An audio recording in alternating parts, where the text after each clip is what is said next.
menjawab tuduhan pemelokan sejarah.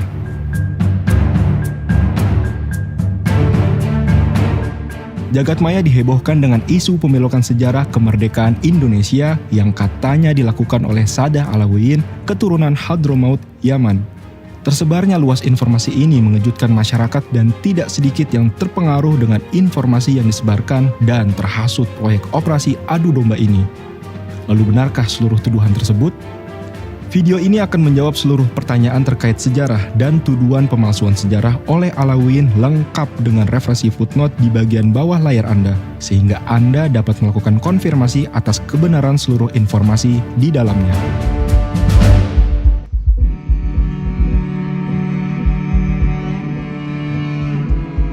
Isu anti-Arab atau anti-keturunan Yaman ini diawali dengan narasi bahwa Ba'alawi dan Masaeh yang berasal dari Hadramaut Yaman didatangkan oleh Belanda untuk membantu mereka menjajah Nusantara.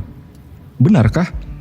Orang Hadramaut dikenal dengan migrasinya ke banyak negara dengan misi perdagangan dan dakwah, sebagaimana dikatakan oleh sejarawan Inggris terkemuka Sir Richard Burton.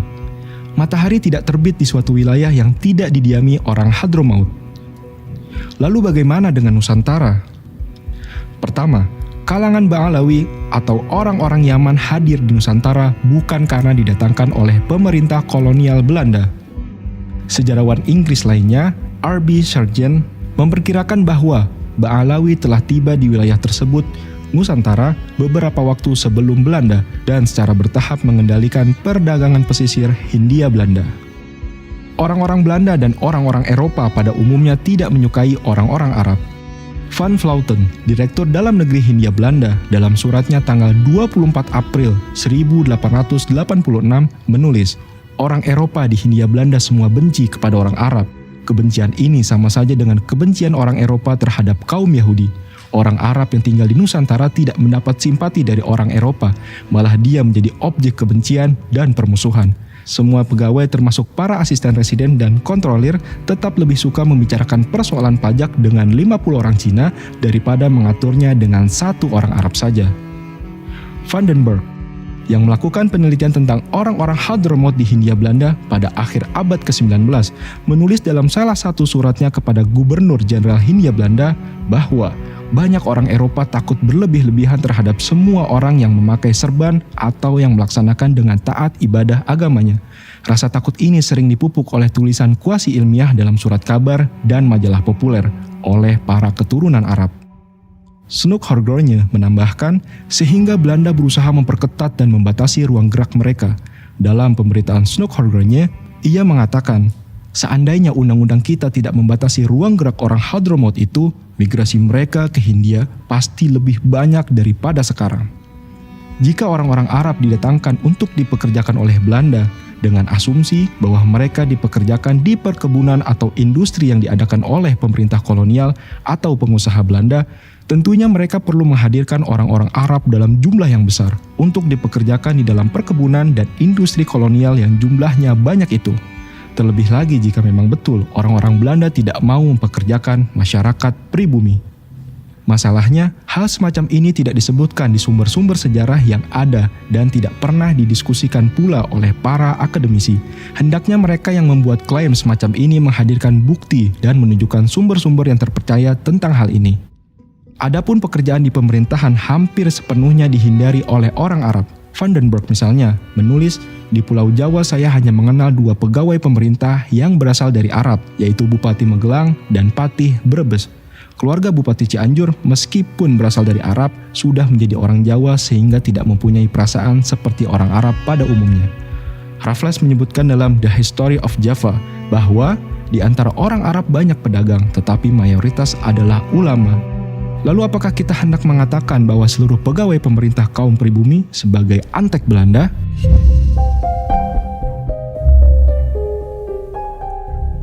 Pada abad ke-19, ketika jumlah orang-orang Arab meningkat di Hindia Belanda, mereka diharuskan tinggal di distrik yang terpisah di kota-kota besar, dan mereka harus memohon surat jalan untuk bepergian.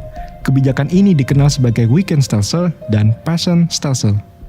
Mereka biasanya tidak diizinkan atau dipersulit untuk pergi ke kawasan pedesaan yang menjadi pemukiman utama masyarakat pribumi.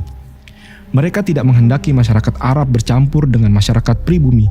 Kalaupun ada pengaruh yang mungkin diberikan oleh orang-orang Arab terhadap penduduk pribumi, hal itu umumnya dalam bentuk yang tidak disukai oleh Belanda. Karena itulah pada tahun 1904, Snoeck-Horgogne menulis, hendaknya jangan dikira bahwa pembatasan pusat perdagangan dan beberapa kota dengan kampung yang khusus dapat menghalangi segala keburukan. Justru di tempat-tempat itulah ditemukan orang pribumi biasa yang lebih terpelajar berasal dari segala daerah. Dan dari situlah pengaruh Arab lebih berbisa pada kalangan luas daripada keadaan lain. Andaikan belum ada orang Arab yang bermukim di Nusantara ini, maka menjadi kewajiban pemerintah untuk menolak mereka. Benarkah statement bahwa Ba'alawi tidak pernah ikut berjuang dalam kemerdekaan? Era kebangkitan di awal abad ke-20. Pada awal abad ke-20 yang merupakan era kebangkitan Islam dan juga kebangkitan nasional, telah muncul sejumlah organisasi pergerakan yang berkembang ke arah cita-cita kemerdekaan. Bahkan sejak akhir abad ke-19, sebagian kalangan Ba'alawi seperti Ali bin Syahab, Abdullah bin Alwi Alatos, Abdul Qadir Al-Idrus, Sahal bin Sahal, dan Muhammad bin Abdul Raham Salabiyah atau Al-Idrus, dan orang-orang Arab selain Ba'alawi telah terlibat dalam gerakan pan-Islamisme. Mereka menjalin hubungan dengan Turki Utsmani dan mengkritik pemerintah kolonial Belanda lewat tulisan di media-media pan-Islam di Timur Tengah, seperti Maklumat, Tamarat Al-Funun, Liwa, dan Mu'ayyad. Snoeck-Horgogne berulang kali menunjukkan kekesalannya di dalam surat-suratnya kepada pemerintah kolonial terkait tulisan-tulisan orang Arab yang dianggap merugikan Belanda. Tulisan-tulisan itu bernada proto-nasionalis dan mengangkat tema ketidakadilan dan penindasan pemerintah kolonial Hindia Belanda. Dalam suratnya kepada Gubernur Jenderal Hindia Belanda yang bertanggal 20 November 1899, Snoeck melaporkan, nomor-nomor dari surat kabar Maklumat dan Mu'ayyad memuat karangan-karangan yang menghasut terhadap pemerintah Hindia Belanda.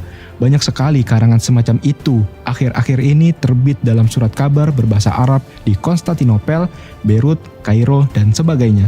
Seperti terbukti kembali dari terjemahan-terjemahan yang disampaikan bersama ini, kegiatan pan-Islam yang terdapat pada redaksi surat-surat kabar dalam hal ini dikendalikan melalui surat menyurat orang Arab di negeri ini dan surat menyurat kaki tangan mereka yang berkemauan buruk di Malaya dan Singapura. Wartawan-wartawan yang melihat betapa bersemangat orang membuat berita-berita tentang mereka dan menganggap berita-berita itu benar tanpa penyelidikan atau kritik, terus memberikan gambaran tentang pemerintah, daerah jajahan dengan cara yang sangat menimbulkan rasa kebencian. Berita ini sebagian didapat dari fakta-fakta khayalan dan sebagian dari keadaan yang digambarkan secara palsu. Karangan-karangan itu lalu berpengaruh pula pada banyak orang Arab di negeri yang membacanya ini, serta kepada orang pribumi yang memberitahu tentang isinya. Terlepas dari akurasinya, tulisan-tulisan tersebut jelas mengganggu pemerintah kolonial Belanda dan berusaha membangun keadaan masyarakat di negeri jajahan tentang keadaan mereka yang tertindas. Di antara penulis atau sumber informasi dari tulisan-tulisan yang mengkritik pemerintah kolonial itu adalah Said Hussein Alatos dan seorang yang menggunakan nama pena Saifuddin Al-Yamani yang menurut Snoeck adalah Said Hadramaut yang tinggal di Singapura. Artikel-artikel ini kadang secara mendetail menceritakan tentang kebijakan kolonial yang merugikan masyarakat Arab di Hindia Belanda serta warga Muslim pada umumnya. Salah satu artikel di Mu'ayyad bertanggal 5 September 1899 yang berjudul Pemerintahan Sewenang-wenang di Jawa dan dibuka dengan kalimat berikut. Tidak ada suatu yang tepat menyerupai zaman-zaman kebiadaban dan kekerasan barbar yang sewenang-wenang terhadap ras yang patut dikasihani, seperti perlakuan para penguasa Belanda terhadap orang-orang Mohammedan dan orang-orang asing di Pulau Jawa. Tokoh-tokoh Ba'alawi dan orang-orang Arab selain Ba'alawi atau Masyaikh mendirikan organisasi Islam modern pertama di Indonesia, yaitu Jamiat Khair pada tahun 1901. Jamiat Khair mendirikan sekolah Islam modern pada tahun 1906. Pada tahun yang sama, 1906, organisasi yang pada awalnya hanya dianggotai oleh orang-orang Arab ini mulai menerima masyarakat Muslim lainnya atau non-Arab sebagai anggota. Tokoh-tokoh besar perjuangan bangsa seperti Hos Cokro Aminoto dan pendiri Muhammadiyah K. Haji Ahmad Dahlan kemudian menjadi anggota Jamiat Khair. Bukan hanya itu, tokoh-tokoh Jamiat Khair banyak berperan di awal terbentuknya Sarekat Islam yang merupakan alat perjuangan di era pra-kemerdekaan. Rapat-rapat Sarekat Islam kadang diadakan di kantor Jamiat Khair di Batavia atau organisasi rekannya di Surabaya. Orang-orang Arab memainkan peranan penting sebagai penasihat. pembimbing keagamaan, serta penopang keuangan sepanjang tahun-tahun awal Syarikat Islam. Pramudia Anantatur di dalam Sang Pemula menganggap bahwa penggunaan nama Budi Utomo mendapat pengaruh dari nama Jamiat Khair. Sementara Haji Agus Salim, sebagaimana dikutip oleh Robert Van Niel, menyebutkan bahwa banyak anggota Budi Utomo dan Syarikat Islam yang sebelumnya merupakan anggota Jamiat Khair. Korver dalam bukunya, Syarikat Islam, menyebutkan bahwa dalam salah satu rapat Syarikat Islam di Batavia pada tahun 1913, Ketua Jamiat Khair dengan berapi-api menyampaikan uraian tentang pendidikan dan kemajuan, yang di dalamnya sekolah-sekolah Jamiat Khair disebutkan sebagai contoh. Pada bulan Juni 1916, Kongres Syarikat Islam di Bandung menetapkan sebuah komite mendirikan sekolah guru. Untuk rencana itu akan dihimpun dana sebesar 80.000 gulden dalam waktu 3 tahun. Yang ditunjuk sebagai ketua komite tersebut adalah Abdullah bin Alwi Alatos, dan yang menjadi wakil ketua adalah sang pahlawan besar bangsa, Hos Cokro Aminoto. Abdullah bin Alwi Alatos bukan orang asing di Syarikat Islam. Ia tercatat sebagai penasehat Syarikat Islam Batavia pada tahun-tahun sebelumnya. Banyak Ba'alawi lainnya yang terlibat di dalam Syarikat Islam, di antaranya Said Hasan bin Sumaid, yang merupakan salah satu petinggi Syarikat Islam di Surabaya, dan juga Ketua Komite Hilal Ahmar di Hindia Belanda, yang mana Cokro Aminoto menjadi wakilnya dalam komite ini, bertujuan membantu para korban perang di Turki.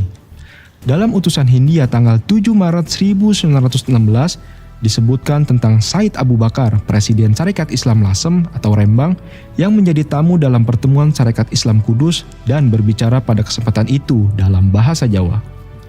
Pada hari berikutnya, 8 Maret 1916, utusan Hindia memberitakan tentang wafatnya Said Ali bin Abdurrahman bin Syahab di Makassar, dan menyebutkan bahwa beliau ada bagian juga di dalam kemajuannya Syarikat Islam di Makassar.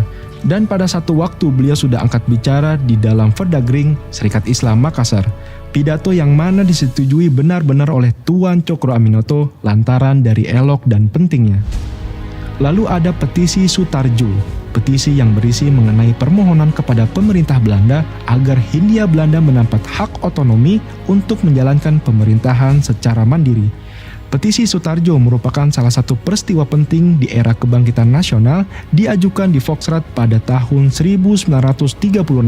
Petisi ini disampaikan oleh Sutarjo bersama beberapa rekannya di Foxrat, yaitu Ratu Lenji, Kasimo, Datu Tumanggung, Kokwationg, dan Alatos. Yang disebut terakhir ini adalah Abdullah bin Salim Alatos, ayah dari Ali Alatos yang nantinya menjabat sebagai Menteri Luar Negeri Indonesia selama beberapa periode. Termasuk sang pelukis legendaris yang wafat di tahun 1880, Raden Saleh. Beliau memiliki nama asli Saleh Syarif Bustaman bin Husin bin Yahya. Lukisan-lukisan indahnya menjadi saksi yang menggambarkan kondisi penjajahan pada saat itu. Keluarga keturunannya kini pun turut tercatat dan memiliki buku nasab sebagai keluarga besar Robitoh Alawiyah.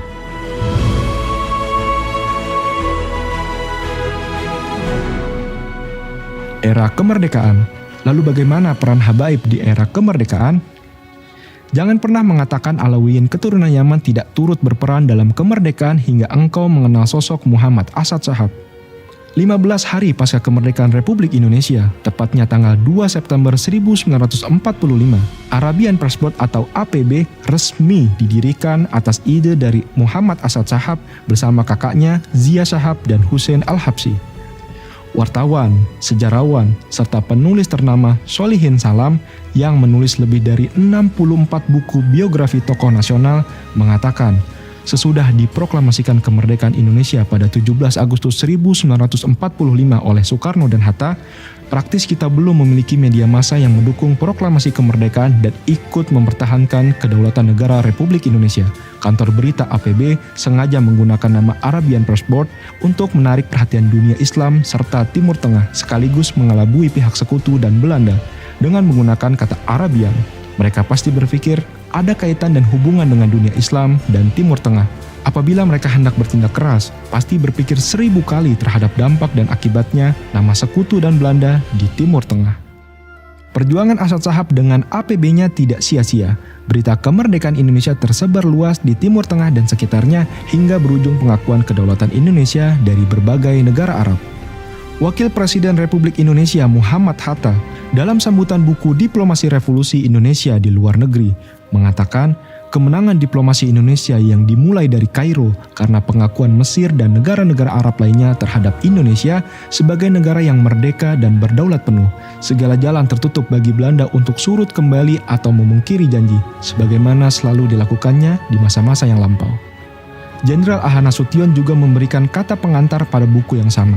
Karena itu tercatatlah negara-negara Arab yang paling dahulu mengakui Republik Indonesia dan paling dahulu mengirim misi diplomatiknya ke Yogyakarta dan yang paling dahulu memberikan bantuan biaya bagi diplomat-diplomat Indonesia di luar negeri, Mesir, Suriah, Irak, Aljazair, Tunisia, Arab Saudi, Yaman, memelopori pengakuan de jure Republik Indonesia bersama Afghanistan, Iran, dan Turki mendukung Republik Indonesia.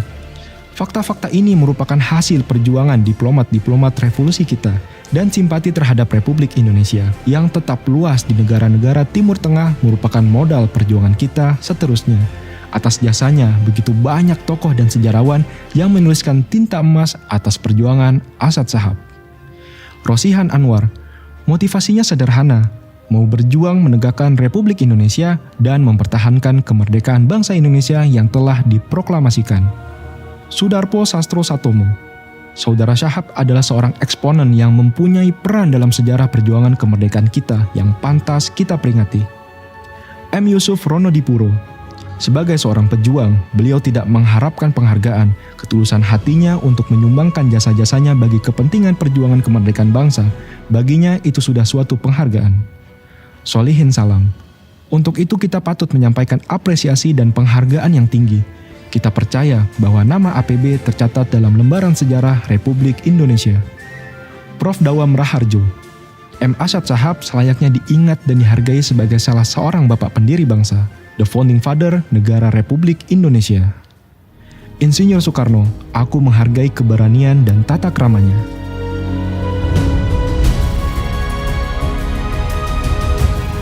Perkenalkan sosok Hussein Mutahar, sosok ajudan kepercayaan Insinyur Soekarno. Hussein Mutahar merupakan sosok penting terkait dengan kemerdekaan. Sebagaimana ditulis oleh media Kompas, Hussein Mutahar bernama asli Habib Muhammad bin Hussein Al-Mutahar, merupakan seorang pejuang kemerdekaan. Ia tidak hanya dikenal masyarakat Indonesia sebagai komponis, melainkan juga Bapak Paskibraka Indonesia. Beliau berkarir di Angkatan Laut Republik Indonesia dan di awal kemerdekaan menjalani tugas sebagai Sekretaris Panglima Angkatan Laut Muhammad Nazir. Beliau diajak menyertainya bertemu Presiden Soekarno di Yogyakarta. Tak lama setelah pertempuran 5 hari di Semarang, Jawa Tengah Oktober 1945, Bung Karno kemudian mengambilnya sebagai ajudan dan menaikkan pangkatnya menjadi mayor. Pada 19 Desember 1948, Belanda melancarkan agresinya yang kedua. Presiden, wakil presiden, dan beberapa pejabat tinggi Indonesia akhirnya ditawan Belanda. Namun ketika Gedung Agung Yogyakarta yang dijadikan istana presiden dikepung oleh Belanda, Soekarno sempat memanggil Hussein Mutahar. Dalam pertemuannya dengan Mutahar, ada hal penting yang disampaikan oleh Soekarno seperti yang dituturkan oleh Cindy Adam. Apa yang terjadi terhadap diriku? Aku sendiri tidak tahu. Dengan ini, aku memberikan tugas kepadamu pribadi. Dalam keadaan apapun juga, aku memerintahkan kepadamu untuk menjaga bendera kita dengan nyawamu. Ini tidak boleh jatuh ke tangan musuh. Di satu waktu, jika Tuhan mengizinkannya, engkau mengembalikannya kepadaku sendiri, dan tidak kepada siapapun kecuali kepada orang yang menggantikanku sekiranya umurku pendek. Andai kata engkau gugur dalam menyelamatkan bendera ini, percayakanlah tugasmu kepada orang lain, dan dia harus menyerahkan ke tanganku sendiri sebagaimana engkau mengerjakannya. Bagaimana mungkin mempertanyakan nasionalisme Ba'alawi ketika lirik Hari Merdeka yang dikarang oleh Hussein Mutahar justru berkata, sekali merdeka, tetap merdeka, selama hayat masih dikandung badan. Kita tetap sedia mempertahankan Indonesia. Kita tetap sedia membela negara kita.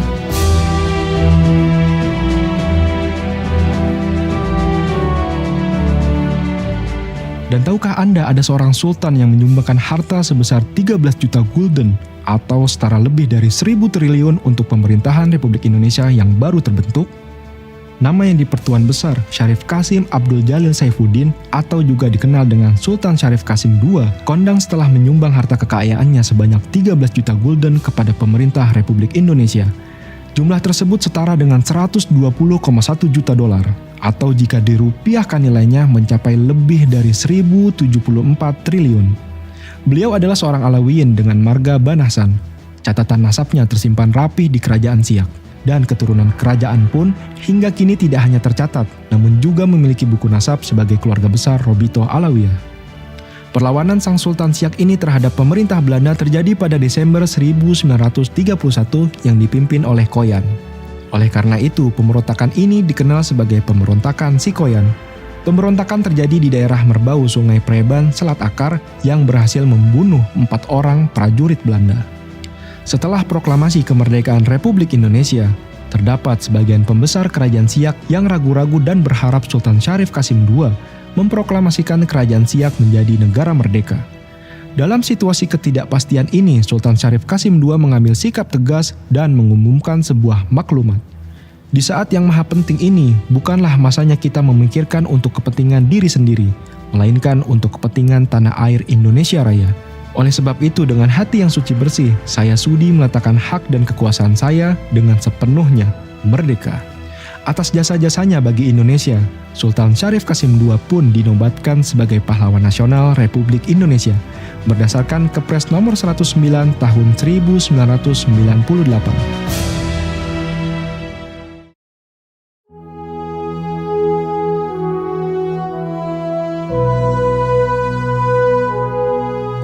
Pernahkah Anda mendengar peristiwa Lengkong yang mengakibatkan gugurnya Dan Mogot juga Subianto Joyo Hadikusumo, paman dari Prabowo Subianto?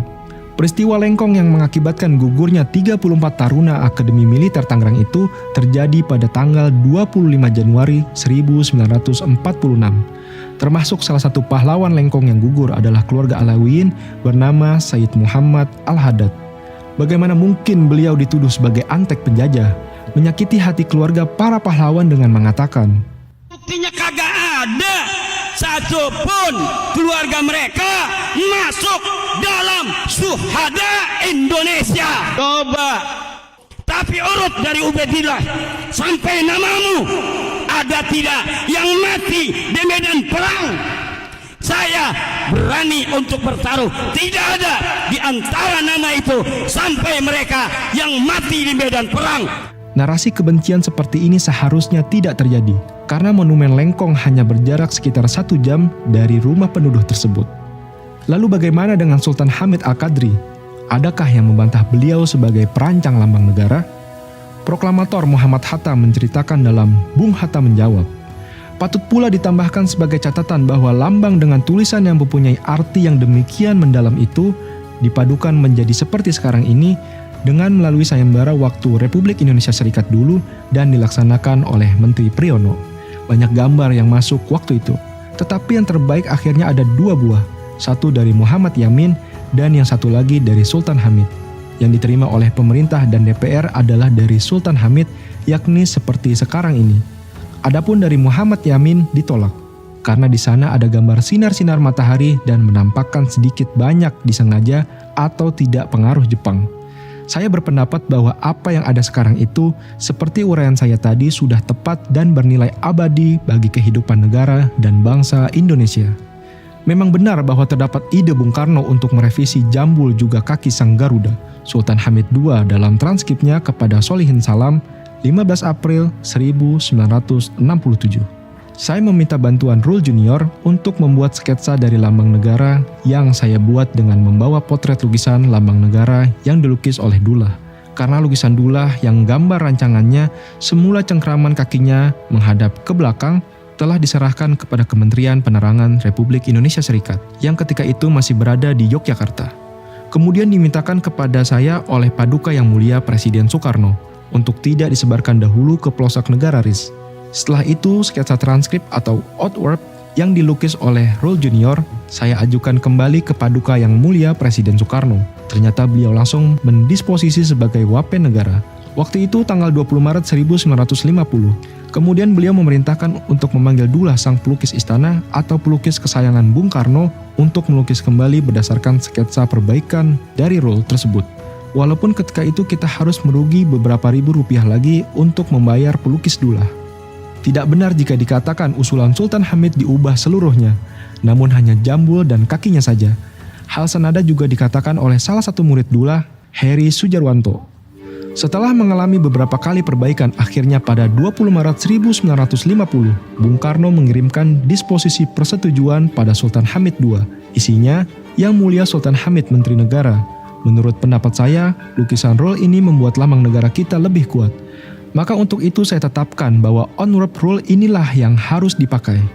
Lebih baik kita rugi beberapa ribu rupiah daripada mempunyai lambang negara yang kurang sempurna. Saya harap Yang Mulia mengambil tindakan seperlunya, confirm kehendak saya. Merdeka. Dengan demikian, kita mendapati salah seorang Ba'alawi mengambil peranan penting sebagai perancang lambang negara, Garuda Pancasila. Lalu bagaimana dengan tuduhan Sultan Hamid sebagai seorang pengkhianat bangsa?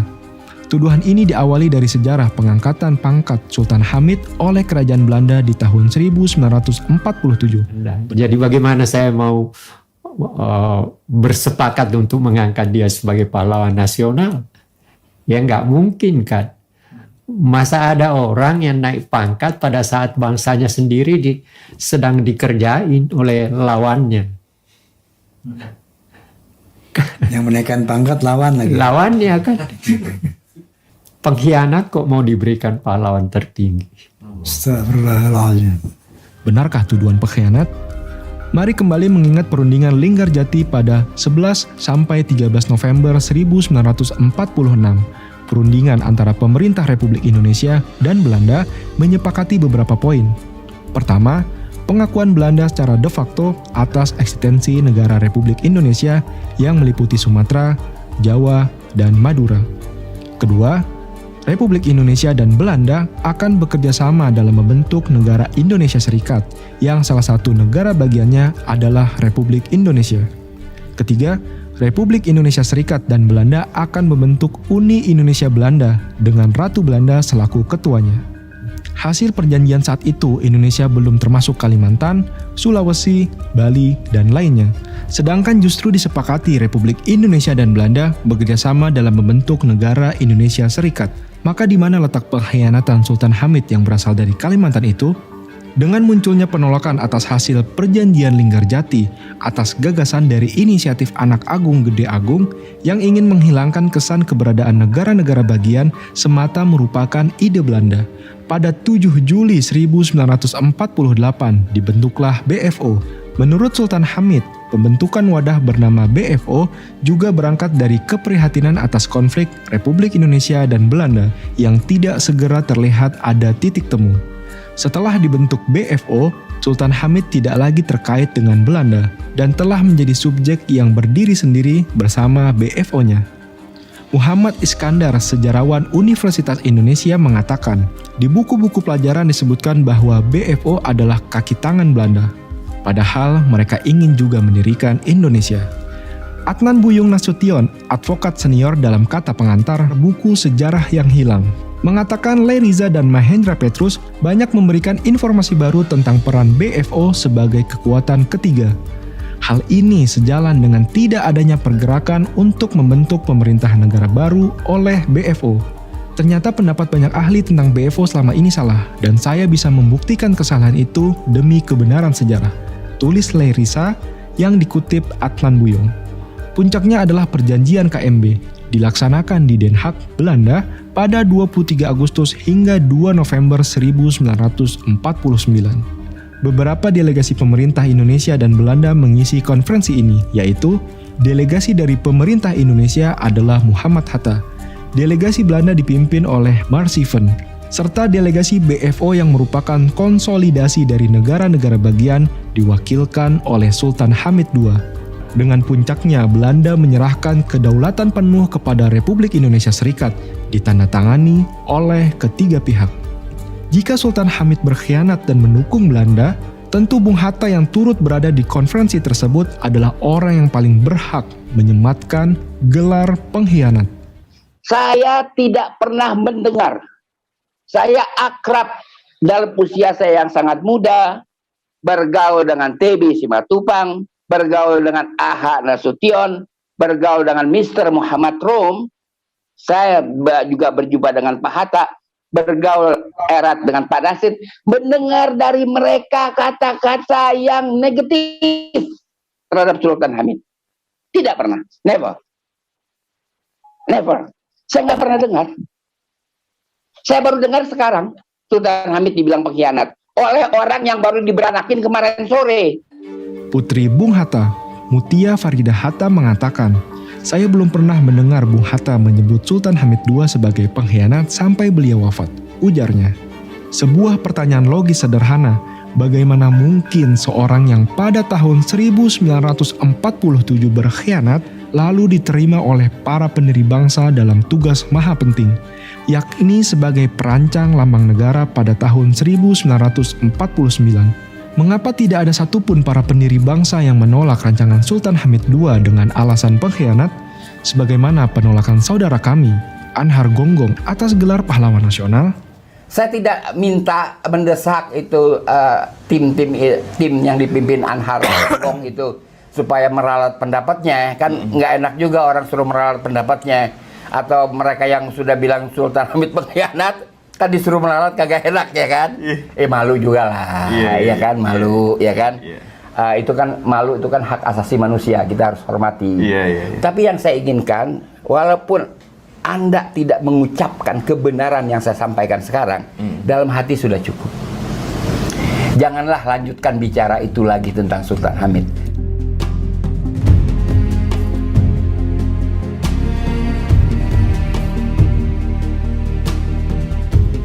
Said Utsman bin Yahya, Mufti Betawi. Sosok Habib Utsman bin Yahya akhir-akhir ini seringkali digambarkan sebagai antek Belanda dan sosok ulama yang tidak mendukung perjuangan kemerdekaan. Benarkah tuduhan ini? Said Utsman hidup di era ketika perjuangan nasionalis ke arah kemerdekaan dapat dikatakan belum muncul dan berkembang. Bagi Said Utsman sendiri, perjuangan yang beliau lakukan terutama adalah perjuangan keilmuan. Terlepas dari kedekatan beliau dengan pemerintah Hindia Belanda, beliau memainkan peran penting dalam jaringan keilmuan Islam. Azyu Mardi Azra, mantan Ketua Dewan Pers dan Rektor UIN Syarif Hidayatullah mengatakan, Habib Utsman mengambil ilmu dari sejumlah ulama di Timur Tengah, antara lain Said Ahmad Zaini Dahlan, Mufti Mazhab Syafi'i di Mekah. Sepulangnya ke Batavia, ia mengajar di Masjid Pekojan atas sokongan Syekh Abdul Ghani Bima. Beberapa muridnya seperti Said Ali Al-Habsyi Kuitang dan Guru Mukni di kemudian hari menjadi ulama penting di Batavia atau Jakarta. Profesor Dr. M. Din Majid, Guru Besar Sejarah UIN Syarif Hidayatullah Jakarta mengatakan, bagi Said Utsman, berjuang tak hanya melalui tindakan atau orasi keagamaan belaka. Yang terpenting adalah bagaimana mengabdikan keluasan ilmunya dalam deret demi deret kata bagi generasi masa depan. Selama masa hidupnya, beliau telah menulis 144 judul tulisan. Hubungan Said Utsman bin Yahya dengan pemerintah kolonial Belanda terutama terjalin lewat penasihat-penasihat kolonial di bidang keagamaan seperti K.F. Holle dan terutama Snok Horgrogne yang tampil dengan pengetahuan agama Islam hingga dipercayai oleh Said Utsman sebagai benar-benar seorang muslim. Kedekatan dan komunikasi Said Utsman dengan Snok bukanlah hal yang aneh pada masa itu, karena para ulama lainnya juga turut meyakini hal tersebut dan turut berbalas surat dengan Snok seperti Kiai Soleh Darat. Beliau adalah guru dari Hadatus Syekh Hasyim Asy'ari, pendiri Nadlatul Ulama, dan sekaligus guru dari Kiai Haji Ahmad Dahlan, pendiri Muhammadiyah. Memiliki hubungan baik dengan Snok yang dianggap oleh beliau memberikan harapan akan kebaikan bagi umat Islam. Pada surat balasan Kiai Soleh Darat kepada Snok, beliau mengatakan, "Dan Tuan, wahai saudara saya, tidaklah samar jika Tuan adalah saudara saya di dunia dan akhirat. Kami berharap dari kebaikan Tuan untuk berbuat kebaikan untuk perkara umat muslim. Salam untuk seluruh para saudara dari Yang Hina, Muhammad Soleh bin Umar, Kampung Darat, Semarang." Syekh Muhammad Arsyad dari Banjar juga termasuk ulama besar Nusantara yang berkirim surat dengan Snok Horgrogne. Dalam suratnya, Syekh Muhammad Arsyad Al-Banjari berharap Snok dapat membantu memutuskan permasalahan Ta'adud Al-Jum'ah. Ia menulis, "Maka hamba harap beribu-ribu kalau ada nugraha Tuan akan risalah putusan dari Tuan supaya akan terjalin betul. Karena ini perkara jika sekiranya ada belas kasihan Tuan mengawani akan putusan Tuan, niscaya akan terjalan juga. Yaitu hamba harap akan Tuan menguatkan yang ini masjid tiada harus berbilang." Sosok selanjutnya adalah Syekh Arsyad bin Alwan Al-Bantani. Sosoknya turut berjuang bersama pahlawan nasional Syekh Arsyad Tawil yang pada bulan Desember 1945 disebut oleh Bung Karno sebagai pahlawan besar dari Banten. Pasca peristiwa geger Cilegon di tahun 1988, Syekh Arsyad bin Alwan dihukum dan diasingkan ke Kupang, Flores, Nusa Tenggara Timur. Namun tahukah Anda bagaimana sang pahlawan ini menggambarkan sosok Snok dalam suratnya? Kehadapan hadirat Tuan pemilik kedudukan yang tinggi, yang berbicara dengannya adalah sebuah kenikmatan tersendiri, seorang teladan dari tokoh-tokoh agung, pemilik keutamaan dan nama baik, yang aku khususkan dengan menyebutnya, yaitu hadirat sang pemilik kesempurnaan dan keagungan, Tuan Paduka kami yang masyhur, namanya yaitu Tuan Snok Effendi Abdul Ghaffar. Semoga kedudukannya terus tinggi dan kebaikannya terus tercurah. Lalu apakah diartikan para ulama yang dihukum pasca geger Cilegon sebagai antek Belanda? Tentu tidak. Juga banyak nama lain seperti Syekh Nawawi Al-Bantani, Panglima Polem, Syekh Ahmad Surkati, dan Haji Agus Salim yang juga berkomunikasi baik dengan Snok. Karena itulah kita harus mempelajari sejarah dengan melihat kondisi pada saat itu, di mana Snok berhasil menampilkan diri sebagai sosok muslim yang dihormati dan dihargai oleh para ulama Nusantara, sehingga tidak mungkin mengatakan seluruh ulama dan pahlawan tersebut sebagai antek Belanda.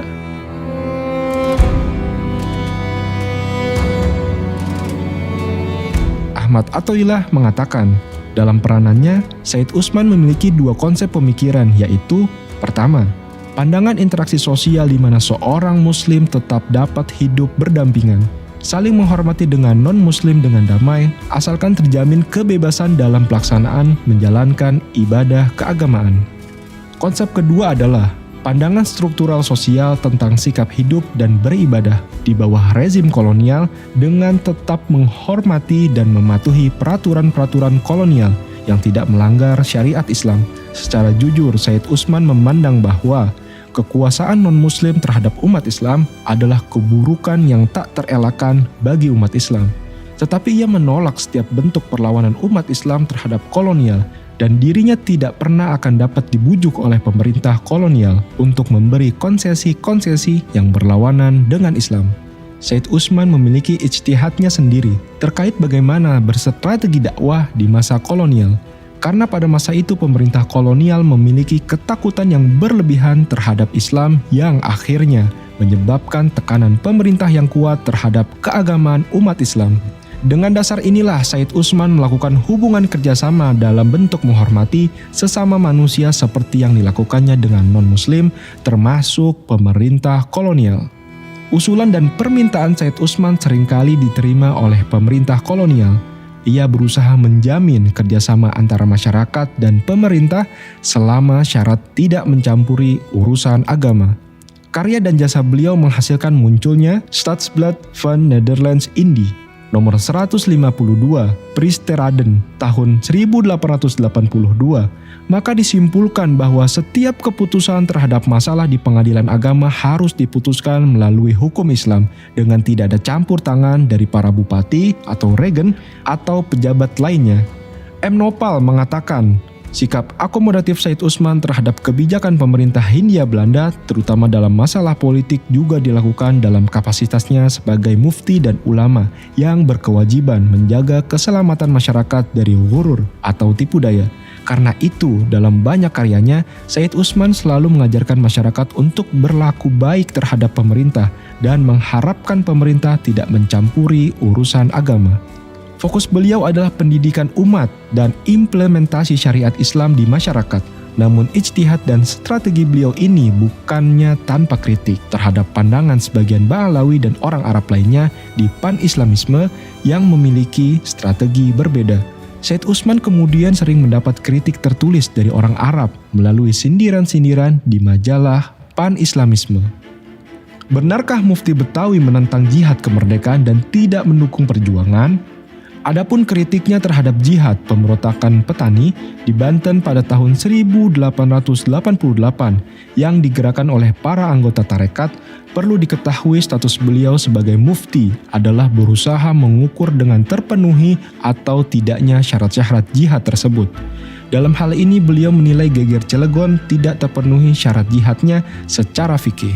Tentu hal ini menghadirkan perbedaan pendapat, sebagaimana perlawanan di Cilegon tersebut juga dipandang sebagai perlawanan heroik dalam sejarah bangsa. Namun Said Usman memiliki pandangan dan caranya sendiri dalam mendukung perjuangan.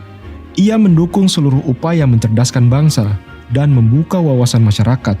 Beliau mendukung penuh pembentukan Jamiat Khair dengan mengatakan kepada para pendirinya, bahwasanya saudara kami para pendiri Jamiat Khair telah membuat suatu perbuatan yang sebaik-baiknya perbuatan yang untuk memperbaiki keadaan, dan ini bentuk wujud kepedulian mereka dalam mengembangkan dan menghasilkan ilmu-ilmu syariat Nabi Muhammad SAW dengan membangun madrasah yang bernama Jamiatul Khair.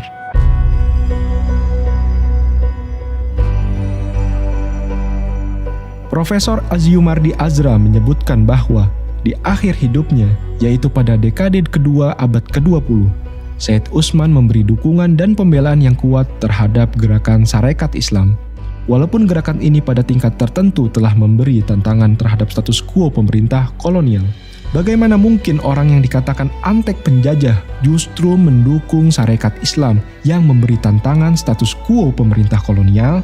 Sikap positifnya ini mungkin disebabkan Sarekat Islam menyalurkan aspirasinya secara legal formal dan bukan lewat pemberontakan. Setidaknya Said Usman menulis 2 risalah untuk membela Sarekat Islam, yaitu Sinar Isterlam pada menyatakan kebenaran Syarikat Islam dan Selampai Tersulam pada menyatakan kebajikan Syarikat Islam.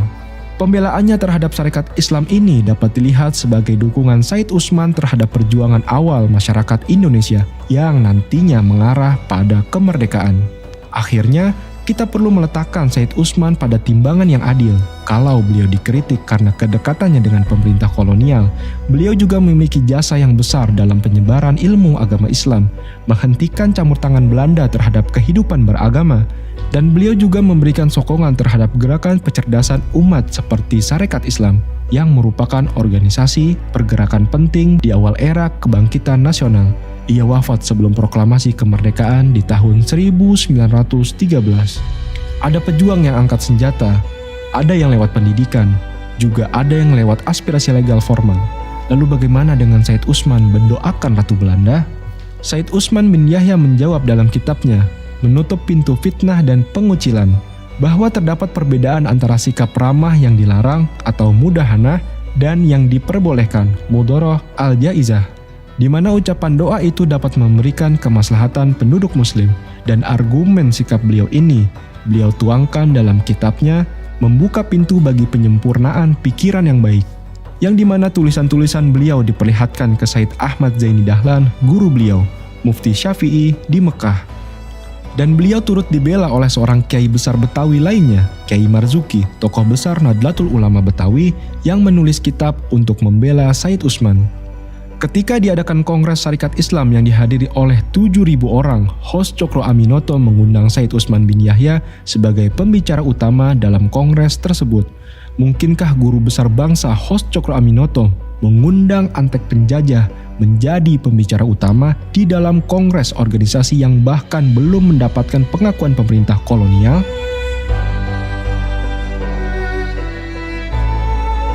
Peran Habib Ali Kuitang dan Said Idrus Al-Jufri pada hari kemerdekaan. Terdapat cerita tentang kedatangan Insinyur Soekarno pada pagi hari 17 Agustus 1945 ke Kuitang, menemui Habib Ali sebelum pembacaan proklamasi. Lalu ada seorang sejarawan yang langsung membantahnya. Benarkah kisah tersebut? Cerita kunjungan subuh sebelum proklamasi yang dilakukan oleh Insinyur Soekarno adalah sesuatu yang tersebar luas, utamanya bagi masyarakat di Jakarta. Hal ini diceritakan oleh banyak pihak. Terkait kedekatan Habib Ali Kuitang dengan Kiai Haji Abdullah Syafi'i, apa yang dikisahkan oleh sang murid Kiai Haji Abdullah Syafi'i tentang kunjungan Insinyur Soekarno di pagi hari pada tanggal 17 Agustus 1945? Ya, jadi Kiai Abdullah Syafi'i pernah cerita datangnya Bung Karno ke Kuitang. Tentu datangnya itu kan ada beberapa pengawal yang menjaganya dan Ki Abdul Syafi'i sebagai murid tentu melayani. Setelah itu ayah mundur. Itu terjadi dialog yang mungkin orang lain nggak pernah ada yang tahu. Kayak apa bahasa dialognya. Tapi ayah menganggap itu sebuah silaturahmi dari seorang pejabat ke tokoh agama di Jakarta yang memang barometer. Jadi Ki Abdul Syafi'i mengisahkan seperti itu. Dan Abdul Syafi'i sebagai murid tetap menjauh dengan gurunya, tetap menghormati gurunya karena ada tamu yang memang tamu khusus yang nggak sembarang orang untuk bergerombol kumpul. Jadi itulah, karena ini privasi sekali. Artinya Habib Ali dikunjungi oleh Bung Karno. Nah itu kisahnya ayah pernah menceritakan seperti itu. Termasuk salah satunya adalah ulama karismatik terkemuka Betawi, Kiai Haji Abdullah Syafi'i, yang dianugerahi bintang Mahaputra Pratama atas jasa-jasanya bagi bangsa. Kiai Haji Abdullah Syafi'i selaku saksi mata pertemuan tersebut juga menyampaikan kisah ini dalam orasi-orasinya di masa lampau dan menjadi kepercayaan masyarakat terutama di Jakarta. Tidak ada yang tahu persis apa isi pertemuan tersebut. Ustadz Salim bin Mahmud Bahven dalam wawancara tahun 1998 menceritakan, pada tanggal 17 Agustus 1945, Habib Ali menceritakan bahwa tadi subuh dirinya didatangi Soekarno yang memberitahu bahwa tidak lama lagi akan mengumumkan kemerdekaan Indonesia dan memohon doa restu. Memang benar bahwa baik Insinyur Soekarno maupun Habib Ali Kuitang tidak tercatat pernah menceritakan detail isi pertemuan. Sehingga tidak mudah bagi sejarawan saat ini memberikan konfirmasi atas hal tersebut. Namun sejarah yang belum ditulis lalu ternyata memiliki banyak saksi terpercaya, juga tidak mudah untuk bergegas dinafikan. Dan benarkah bahwa Said Idrus Al-Jufri atau guru tua adalah penentu warna merah putih? Guru tua adalah sosok besar di kawasan Indonesia Timur yang mendirikan ribuan sekolah. Pengaruhnya yang besar di Indonesia Timur menjadikan beliau rujukan dan panutan utama, apalagi pada masa-masa penting seperti proklamasi. Dan masyarakat pun mengajukan namanya untuk menjadi pahlawan nasional. Menjadi pahlawan nasional terus dilakukan. Karena beliau itu adalah aset negeri ini, bukan asetnya orang Arab lagi. Beliau sudah besar, mengayomi, dengan puluhan tahun mendirikan Madrasah Al-Herat di pelosok terutama kawasan timur Indonesia. Akan tetapi tidak benar jika dikatakan beliau adalah penentu warna bendera. Hal ini jelas keliru. Namun kesaksian masyarakat, beliau dengan jaringan besarnya di wilayah timur menyebarluaskan berita proklamasi dan mengumumkan warna bendera kepada masyarakat di sana melalui syair, yakni merah dan putih. Berkibarlah bendera kemuliaan di angkasa, daratan, dan gunung-gunungnya yang menghijau. Sungguh hari kebangkitannya adalah hari kebanggaan. Orang-orang tua dan anak-anak memuliakannya. Tiap tahun, hari itu menjadi peringatan, muncul rasa syukur dan pujian-pujian padanya. Dengan lantang merdeka, berdoa kepada Tuhan yang Maha Mulia.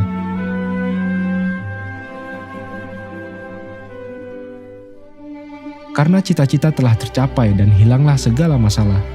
Tiap bangsa memiliki simbol kemuliaan, dan simbol kemuliaan kami adalah merah putih. Wahai Soekarno, engkau telah jadikan hidup kami bahagia. Dengan obatmu telah hilang penyakit kami.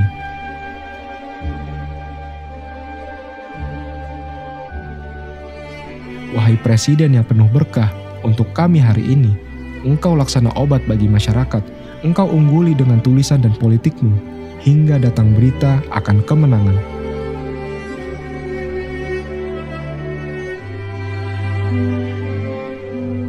Tidak peduli jiwa dan keturunan mereka korbankan demi tanah air, alangkah indah penebusan itu. Tampillah dengan bergandengan tangan menuju kemuliaan. 70 juta rakyat dan para pemimpin akan bersamamu. Pasti kau dapati kepercayaan dari rakyat. Mereka akan patuh akan ucapan para pemimpin. Makmurlah negeri ini dengan pembangunan mental dan spiritual. Buktikan pada rakyat akan kemampuanmu. Semoga Allah senantiasa membantu kekuasaanmu dan mencegahmu dari semua kejahatan yang dirancang para musuh. Syair inilah yang disampaikan Said Idrus Al-Jufri kepada segenap murid-muridnya dan masyarakat di Indonesia Timur untuk membangkitkan semangat nasionalisme, karena syair inilah beliau disalah tafsirkan sebagai penentu warna bendera, dan karena syair inilah orang-orang ceroboh menertawakan sosok besar ini. Imam Bonjol. Isu Ba'alawisasi Imam Bonjol ini diawali dengan viralnya video Profesor Quraish Shihab dan Najwa Shihab yang menyebut Imam Bonjol bermarga bin Syahab. Di Indonesia ini alangkah banyaknya orang-orang yang boleh jadi tidak dikenal sebagai keturunan Nabi, tapi dia keturunan Nabi. Lebih dikenal sebagai raden, raja, dan sebagainya. Imam Bonjol? Imam Bonjol. Iya, Imam Bonjol itu namanya Abdullah Syahab. Syihab itu. Syihab ya, Imam Bonjol. Ya kan? Tapi tidak menonjol. Tidak menonjol sebagai Habib, sebagai keturunan. Sebagai pahlawan nasional. Iya. Namun tidak berarti Prof. Quraish dan Najwa Shihab hendak memba'alawisasi Imam Bonjol, karena memang tercatat dalam sejarah nama asli dari Imam Bonjol adalah Muhammad Syahab. Akan tetapi, Robito Alawiyah tidak memiliki catatan nasab maupun data terkait Imam Bonjol. Robito tidak pernah mengumumkan Imam Bonjol sebagai Ba'alawi, tidak punya data untuk mengakui, sekaligus tidak punya data untuk menafikan. Akhiran marga Syahab pada nama beliaulah yang melahirkan berbagai interpretasi. Seperti dikutip kumparan.com, almarhum Kyai Ali Maksum, yaitu sesepuh Nahdlatul Ulama, menjelaskan bahwa Imam Bonjol bukanlah dari Fam bin Syahab, namun tetap saja ia disebut masih termasuk Ahlul Bait Ba'alawi dari marga Azmat Khan. Jadi sama sekali tidak ada upaya Ba'alawisasi pahlawan nasional, termasuk Imam Bonjol yang dilakukan oleh Robito Alawiyah. Benarkah petinggi PKI, Partai Komunis Indonesia, keturunan Ba'alawi? Hoaks dan pembelokan sejarah ini dilakukan tanpa dasar data sama sekali. Kominfo telah mengumumkan status hoaks dari isu ini. Banyak media mainstream juga telah membahas tentang informasi keliru ini. Klarifikasi lebih jelas diperoleh dari perkumpulan Marga Aidit di Indonesia. Mengutip Republika, Habib Alwi selaku ketua perkumpulan Marga Aidit menjelaskan Aidit yang disandang pentolan PKI itu tak terkait dengan marga Aidit. Habib Alwi pun membantah klaim Ilham yang menyebut kaitannya dengan keturunan Rasulullah Shallallahu Alaihi Wasallam. Tidak benar itu, namanya tidak ada di daftar buku silsilah, kata Habib Alwi menegaskan. Lalu Muso dikatakan Ba'alawi bermarga Al-Munawar. Penelusuran kami tidak menemukan satupun data dan bukti terkait hal ini. Fitnah dan pembelokan sejarah ini sudah disebarkan ke seluruh masyarakat secara tidak bertanggung jawab. Seperti dilansir pada laman Liputan 6, Muso atau Munawar Muso atau Paul Musote merupakan tokoh komunis Indonesia yang memimpin PKI pada era 1920-an. Namanya sering dikaitkan dengan peristiwa Madiun 1948. Ada yang menyebut jika tokoh PKI kelahiran Kediri 1897 ini merupakan anak dari seorang pegawai kantoran bernama Mas Martorejo. Namun fakta lain terungkap bahwa ternyata Muso adalah anak dari seorang kiai besar di Kecamatan Pagu, Kediri, Jawa Timur, yakni Kiai Haji Hasan Muhyi alias Rono Wijoyo. Tentu mereka yang telah memba'alawisasi PKI ini telah membelokkan sejarah. Bahkan dua nama anggota PKI bermarga Barakbah dijadikan alasan untuk framing Habaib sebagai dalang PKI. Pada saat itu PKI adalah suatu kekuatan besar yang berhasil meyakinkan sebagai masyarakat akan ideologinya. Bahkan pada pemilu 1955 mendapatkan jumlah suara 6.179.914. Lantas apakah dua orang yang terpengaruh PKI ini mewakili ratusan ribu Ba'alawi lainnya yang justru keras menentang PKI? Sebagaimana perseteruan PKI dengan M. Asyad Syahab?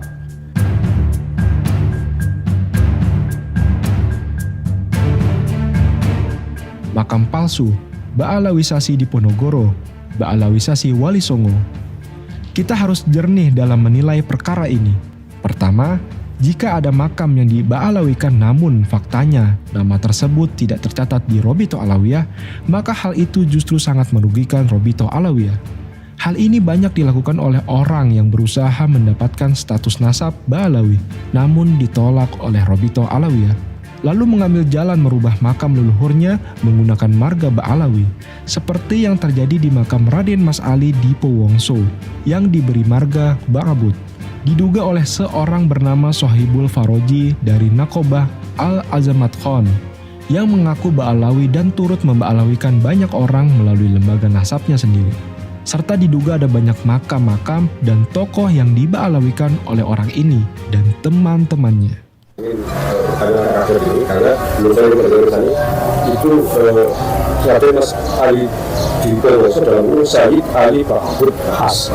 Itu berarti kan Habib. Iya, yang memberi nama Habib itu siapa? Saya mendapatkan data dari Sohibul Faroji, Robito Fatimiyah Jakarta. Dari Robito Fatimiyah Jakarta. Tahun berapa? Ya, 5 tahun lebih. Nama saya Habib Omar Alatos bin Rahmat Alatos bin Ahmad Rahmat Alatos bin Hasan Alatos bin Asmaraga Alatos. Nah ini beliau ini Pak Baro makam dari Habib Asmaraga Alatos. Ya, beliau ini artinya itu nincip anak ini yang dari Asmaraga. Nah, ini Asmaraga ini makamnya di sini. Nah ini tepatnya di Desa Barisan di makam umum di Singkil, makam Singkil. Nah ini setelah itu diselusuri dari diteliti dan ditasnya sama lembaga Ashraf Azamatron Wahlul Bait Al-Alami Arya Wangsakara. Arya Wangsakara yang barusan dikukuhkan oleh Presiden Jokowi sebagai pahlawan nasional. Bahkan ba'alawisasi leluhur ini dilakukan oleh para penuduh itu sendiri, sebagaimana kerabat dari saudara kami, Roma Irama, yang mengaku keturunan Raden Arya Wangsakara, juga diduga dahulu kerap kali mengumumkan datuknya sebagai Ba'alawi. Beliau bernama Nur Fadil alias Mogi, sebagaimana video berikut. Ini adalah nasabnya Wangsakara ke atas dan inilah putra-putra beliau. Putra-putri beliau ada 7 dan beliau ternyata adalah keturunan Rasulullah SAW. Jadi Arya Wangsakara aliasnya juga bernama Syarif Hasan Asmat Khan Al-Husaini alias Pangeran Wilaraja II bin Sedatul Isa bin Syekh Ali Abdul Qadir bin Abdullah Asmat Khan bin Abdul Malik Asmat Khan bin Alwi Al-Faqih bin Muhammad Said Mirbad bin Ali Kholi Qasam bin Alwi bin Muhammad bin Alwi bin Ubaidillah bin Ahmad Al-Muhajir bin Isa Al-Rumi bin Umar An-Nakib bin Ali Raidi.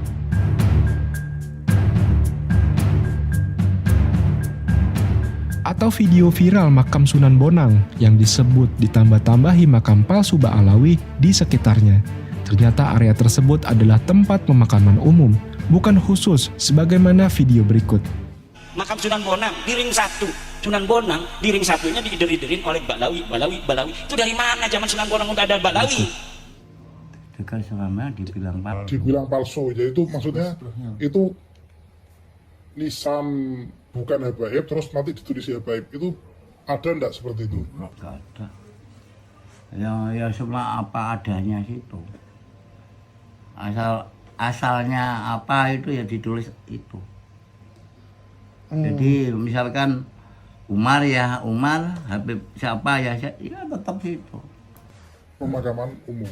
Ya umum, jadi ya umum, sifatnya umum.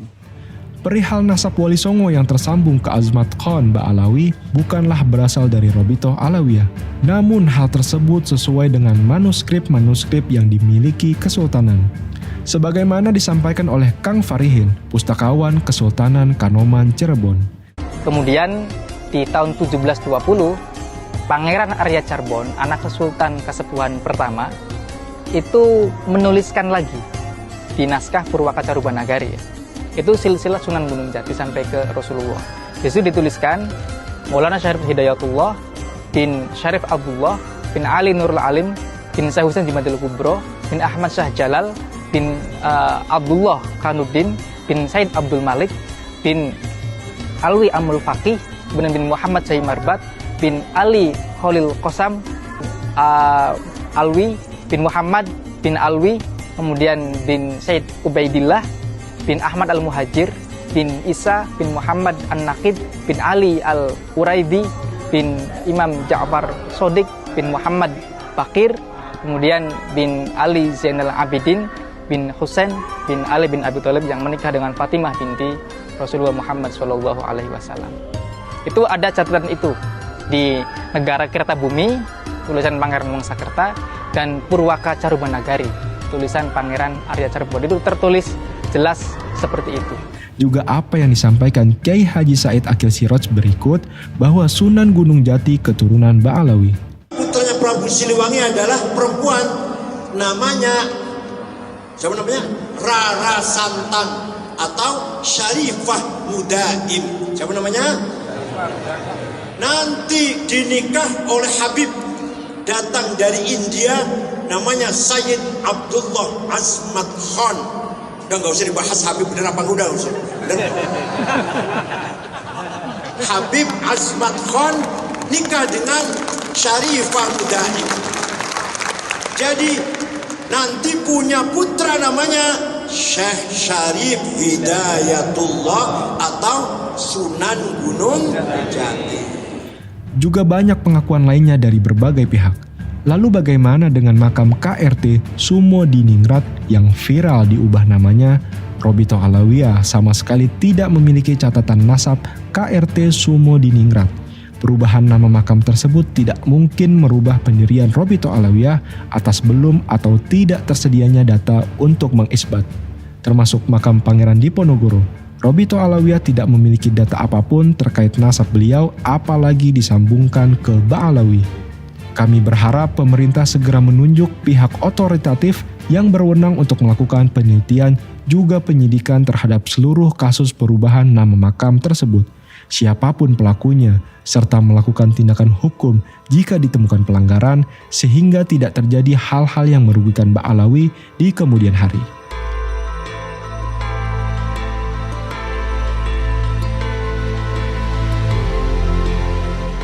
Benarkah Robito Alawiyah didirikan oleh Belanda?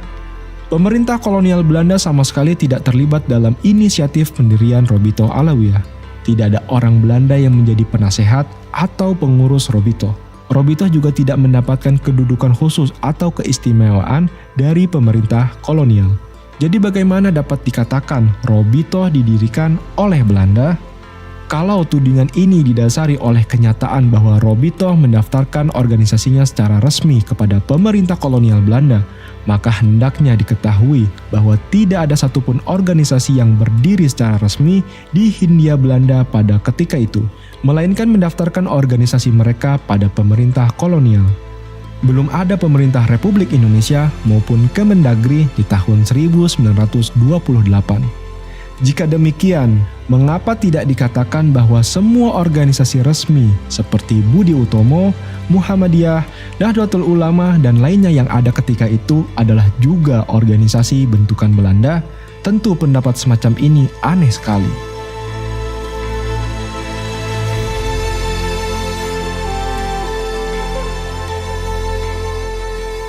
Pendaftaran organisasi ke pemerintah hanyalah persoalan legal formal semata.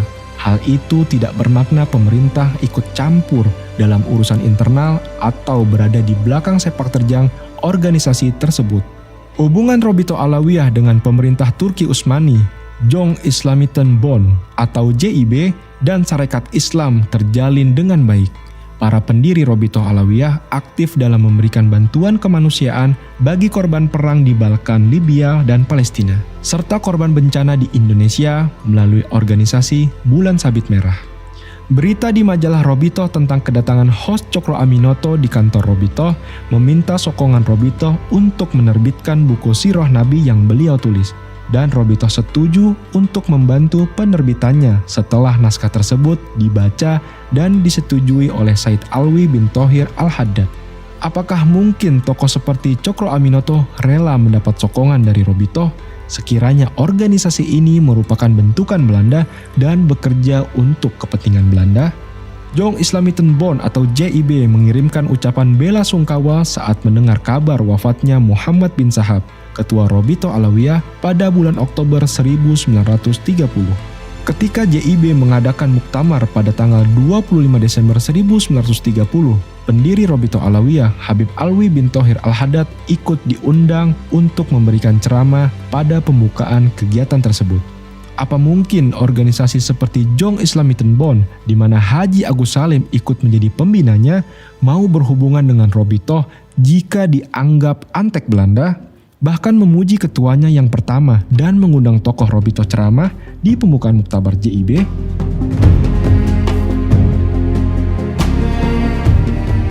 Sebagai penutup, perilaku oknum Ba'alawi yang memprovokasi masyarakat dengan mengatakan Wali Songo yang berjalur Azmat Khan tidak punya keturunan, satu Habib lebih mulia dari sekian kiai, menantang duel banyak pihak, bergaya hidup mewah dan jauh dari akhlak juga gaya hidup ulama Ba'alawi, maka tokoh-tokoh Robito Alawiyah sudah memberikan teguran. Menjawab segala syubhatnya dengan tegas lewat video resmi Humas DPP Robito Alawiyah, dan Robito tidak memiliki hak apapun untuk menghukum seseorang, di samping yang bersangkutan bukanlah pengurus organisasi dan tidak pernah terlibat dalam kegiatan organisasi. Robito Alawiyah juga wajib menghormati hukum yang berlaku dalam kapasitasnya. Robito Alawiyah tidak pernah ikut campur, terlibat, maupun memberikan bantuan hukum kepada sang oknum selama ia terkena kasus hukum. Robito Alawiyah tidak berkenan dikaitkan atas perilaku oknum yang tidak sejalan dengan Thariqah Alawiyah yang memiliki cara dan jalannya sendiri dan tidak mengikuti nasihat organisasi juga para salaf yang meresahkan masyarakat dan meresahkan keluarga besar Alawiyin, apalagi dituduhkan Robito mengendalikan perilaku oknum tersebut. Setiap ormas yang dibentuk oleh setiap Alawiyin merupakan haknya sebagai warga negara. Memang tidak ada kekuatan hukum yang mengharuskan ia taat pada organisasi Robito Alawiyah. Setiap Alawiyin bebas bergabung dengan ormas manapun yang ia senangi. Dalam perspektif hukum dan status warga negara, Robito akan terus berfokus pada dakwah Al-Ba'alawi, pendidikan dan kegiatan sosial yang sesuai dengan ajaran Al-Quran, As-Sunnah, juga Salafus Saleh. Telah tiba seruan dari Robito Alawiyah, saatnya bersatu. 77 tahun merdeka, di mana kita sekarang?